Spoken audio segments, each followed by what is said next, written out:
Hello friends, welcome to our channel Lakshya Pathiram. இன்றைக்கி நம்ம சேனலில் பார்க்க போகிற ரெசிபி வெஜ் சுண்டல் அவியல். நம்மக்கிட்ட இருக்கிற விருப்பப்பட்ட காய்கறி எடுத்துக்கலாம். நான் இன்றைக்கி கேரட், சௌச்சவ், முருங்கைக்காய், பூசணிக்காய், பரங்கிக்காய், புடலங்காய், வாழைக்காய் எல்லாம் எடுத்திருக்கேன். நீங்கள் விருப்பப்பட்ட காய்கறி எடுத்துக்கலாம். இது எல்லாத்தையும் நம்ம குக்கரில் ஆட் பண்ணிவிட்டு 1 கப் அளவு 8 hours ஊற வச்ச கொண்டக்கடலையை இது கூட சேர்த்துருக்கேன். கூடவே 1/4 ஸ்பூன் அளவு மஞ்சத்தூள், தேவையான அளவு உப்பு சேர்த்து கொஞ்சமாக தண்ணி விட்டு 3 விசில் வச்சு இறக்கிடலாம்.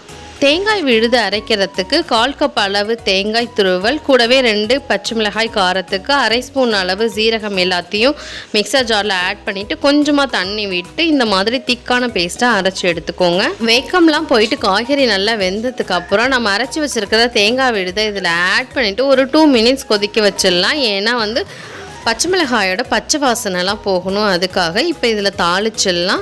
1 ஸ்பூன் அளவு எண்ணெய் ஊற்றி கடுகு, உளுத்தம்பருப்பு, கருவேப்பிலை போட்டு தாளிச்சிடலாம். 1 ஸ்பூன் அளவு நான் தேங்காய் எண்ணெய் ஆட் பண்ணிக்கிறேன்.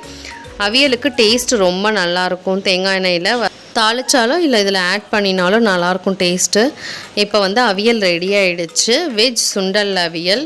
இதை சாதத்தில் போட்டும் சாப்பிட்லாம். நம்ம டிஃபனுக்கும் சைட் டிஷ்ஷாகவும் எடுத்துக்கலாம்.